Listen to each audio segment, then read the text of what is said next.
Hello बच्चा लोग, तो कैसे हैं आप सब।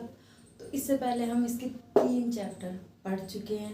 अगर आप क्लास 7 के वो 3 चैप्टर पढ़ना चाहते हो तो आप पहले वो देखें, प्लेलिस्ट है, तो लिंक मैंने दिया है कमेंट बॉक्स में, ओके, तो वो चेकआउट कर लें।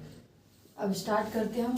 और सबसे बड़ी बात ये कि अगर आप क्लास 7 की ऑल सीरीज़ चाहते हैं हर सब्जेक्ट की, तो मैं वो लाने वाली हूँ। तो आप चैनल को सब्सक्राइब कर लें जिससे कि आपको पता चल सके, ठीक है। तो हम अपनी पढ़ाई आगे स्टार्ट करते हैं। तो पार्ट 4 है हमारा कठपुतली। कठपुतली क्या होती है अभी मैं आपको बता दूंगी। इनके लेखक है भवानी प्रसाद मिश्र, ठीक है। कठपुतली होती है कठपुतली जिसे हम अपने इशारों पे नचाएं, वो हमारी क्या होती है कठपुतली। और हाँ, एक चीज़ और, ये काव्य खंड है। कौन सा खंड है? काव्य, जिसमें कविताएं वगैरह ऐसी आती है, दोहे वगैरह आते हैं, वो हमारा काव्य खंड में आता है। और जिसमें कहानियां वगैरह आती है वो गद्य खंड में आता है, ठीक है।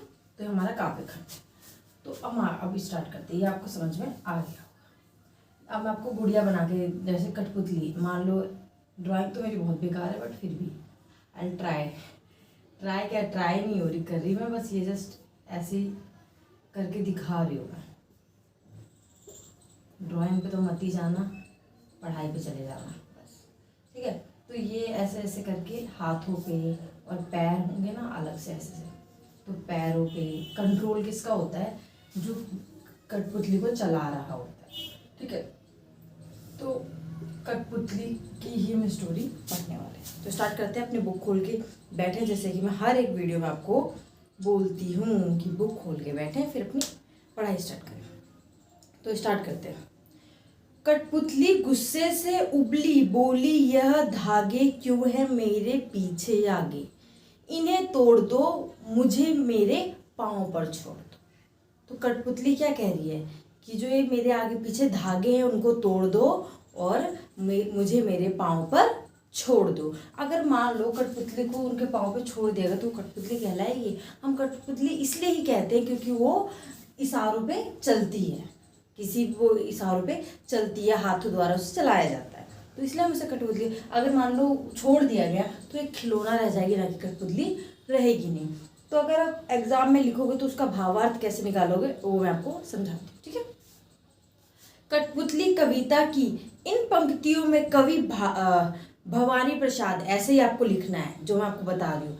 कवि इन पंक्तियों में भवानी प्रसाद मिश्र ने एक कठपुतली के मन के भाव को दर्शाया। मतलब कठपुतली के मन में कैसे कैसे भाव आते होंगे वो किसने दर्शाया? भवानी प्रसाद मिश्र जी ने, ठीक है। कठपुतली दूसरों के हाथों में बंद कर नाचने से परेशान हो गई है और अब वो सारे धागे तोड़कर स्वतंत्र होना चाहती है। वो गुस्से से कह उठती है कि मेरे आगे पीछे बंधे ये सभी धागे तोड़ दो, अब मुझे मेरे पैरों पर छोड़ दो, मुझे अब बंधन नहीं रहना, मुझे स्वतंत्र रहना है। वैसे तो पोयम से ही पूरी पंक्ति समझ में आ गई थी, बट फिर भी मैं आपको इसका भावार्थ अर्थ समझा रही हूँ ताकि आपको बहुत अच्छे से क्लियर हो सके, ओके। आगे पढ़ते हैं। सुनकर बोली, मतलब वो कठपुतली बोली, दूसरी कठपुतली उसकी बात सुनकर बोली और कठपुतलियां कि हाँ, बहुत दिन हुए हमें अपने मन के छंद छुए। मतलब अपने मन से काम किए, कुछ भी किए हुए हमें बहुत ज्यादा टाइम हो गया है। किसने बोला? दूसरी कठपुतली ने बोला। तो इसमें भी हम इसी तरह प्रकार से बोलेंगे। भवानी प्रसाद मिश्र जी ने कठपुतली की कविता की इन पंक्तियों में अन्य सभी कठपुतलियों के मन के भाव दर्शाए हैं। आपको पता ही है, कठपुतलियों के मन के भाव को दर्शाया। पहली कठपुतली के मुंह से स्वतंत्र होने की बात सुनकर अन्य कठपुतलियां भी उससे कहती हैं कि हाँ, हमें भी स्वतंत्र होना है, हमें भी अपने पैरों पर चलना है।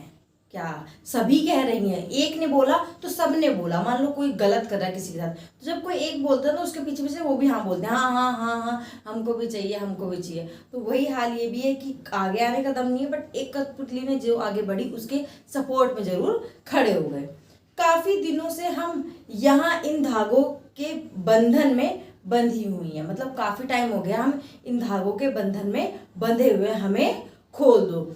अब आगे पढ़ते हैं। मगर पहली कठपुतली सोचने लगी, यह कैसी इच्छा मेरे मन में जागी। कठपुतली खुद बोली और फिर ऐसे ही सोचने भी लगी कि मेरे मन में ऐसी इच्छा क्यों जागी, ऐसा क्या है जो मेरे मन में इच्छा जागी। तो हम पढ़ते हैं। कठपुतली कविता की अंतिम पंक्तियों में कवि भवानी प्रसाद मिश्र ने पहली कठपुतली के मन के असमंजस, मतलब मन में जो भी चल रहा होता है कि मैंने कठपुतली जैसे मैं हूँ तो मुझे छोड़ने को बोला, मैंने सही बोला कि गलत बोला, डाउट में रह गई वो, ठीक है। तो आगे असमंजस के भाव को दिखाया है।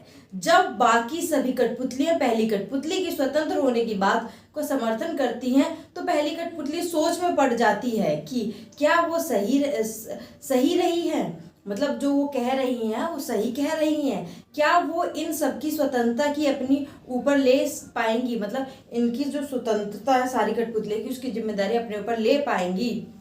आगे बढ़ते हैं। क्या उसकी इच्छा जायज है, जायज मतलब सही है, ठीक है। अंतिम पंक्ति उसके मन को यही झंझोड़ रही है। तो ये हमारी पोयम थी। पोयम अच्छी लगी तो वीडियो को लाइक करें, चैनल को सब्सक्राइब करें, ताकि हम आपके लिए ऐसे ही पूरी सीरीज में लाऊंगी, गारंटेड है।